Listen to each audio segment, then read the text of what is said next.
Hi peeps, welcome back to my channel. Today I'm going to be answering a few reader questions for you. I'm redoing a video that I needed to redo because I made a couple blunders in it. So stick around. If you haven't subscribed to the channel, please do so. And we'll get started here in a moment. Please don't mind the background noise. Sam's in the kitchen.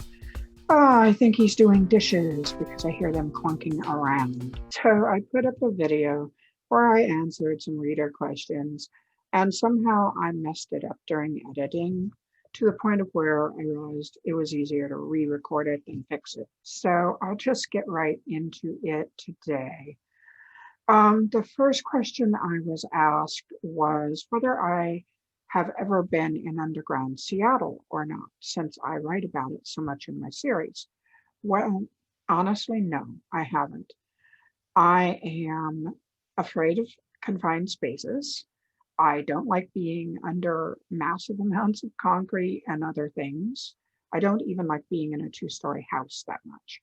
We have chance of really big earthquakes up here. We are on a major fault zone, and I'm much more comfortable with as little above my head as possible. So while I would like to go through underground Seattle, I don't think my back could handle it, and I don't think my claustrophobia could handle it. I do, however, have friends who've been down there, and there were underground nightclubs there at one time. They weren't approved, they weren't official, but they met down there and clubbed. So I have a good source for what it's really like down there and what has been down there before. And of course, I extrapolate on it. So no, haven't been in underground Seattle. Next question was whether the alliteration in the Bewitching Bedlam series is deliberate or whether it was accidental. So it's deliberate. I decided that I wanted the series names to, Bewitching Bedlam, Maudlin's Mayhem, Demon's Delight, Casting Curses. It just seemed to be a fun thing for the series. So I did that. The novellas are not so much. I mean, the ones for Maddie all start with blood music, blood vengeance. Of course, the one for Sandy was Tiger Tales, and then Bubba, the Wish Factor. But yeah, it was a deliberate decision. The next question that I got was how I transport readers with my worlds to such the degree I do. And honestly, I think that's just my ability with words. That's my ability with language. It's an innate talent that I have. I don't set out to do that, but since I am immersed in my worlds and I write on an intuitive level, I think that it comes out in my writing.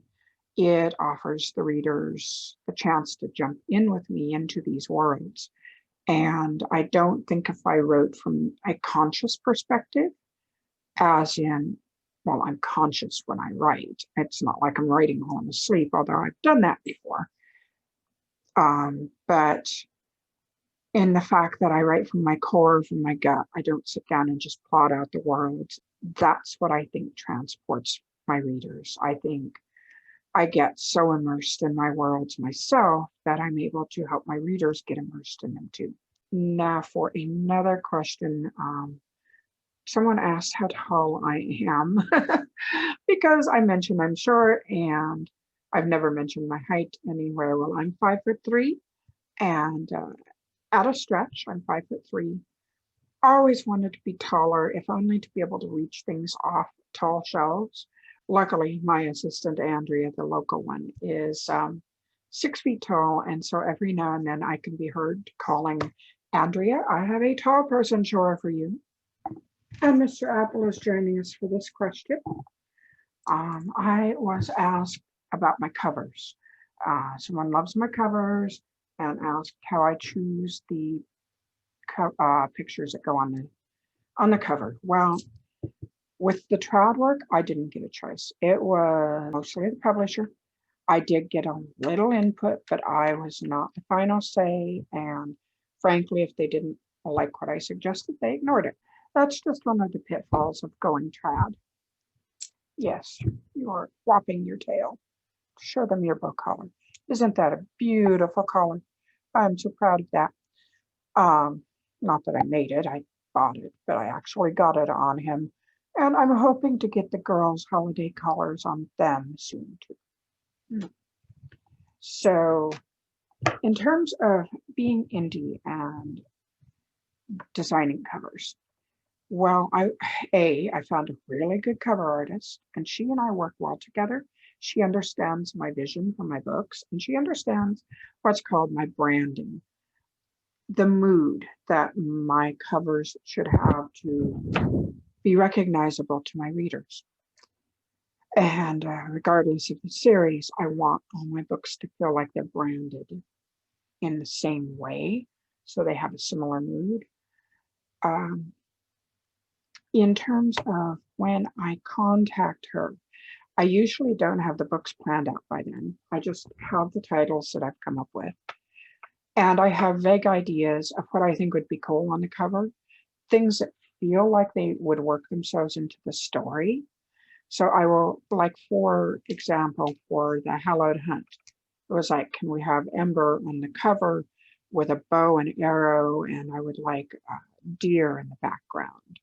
Or with the new series, the Moonshadow Bay series, I knew I didn't want the main character on the cover because it's a slightly different genre, paranormal women's fiction.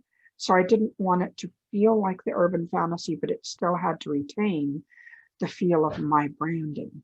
So I wanted magical covers that surrounded objects rather than a person. It's a back and forth thing after that. She'll send me mock-ups. I will write back with my notes. We'll go back and forth, and pretty soon the covers are done. And that, I think, is going to be it for questions today. Hopefully this one will find its way onto YouTube to stay. I wanted to tell you that Starlight Web will be out on time. It will be out on December 7th. So have you pre-ordered yet? If you haven't, do so now so you don't miss it. And the second book, Midnight Web, is now up for pre-order as well. Hunter's Moon is up for pre-order. Everything's going well on the writing of that. Let's see, anything else? Well, other than me messing up my other video and having to do this one again, I think that's about it. Oh, don't miss December. Don't miss December. It's coming up in my group and on my blog. Lots of giveaways, lots of fun posts, lots of interaction. Be there. You can't win anything if you don't enter. And we'd like to have you there to celebrate the release of Starlight Web with me, because I'm excited about this new series, and I hope you are too, and I hope you enjoy it.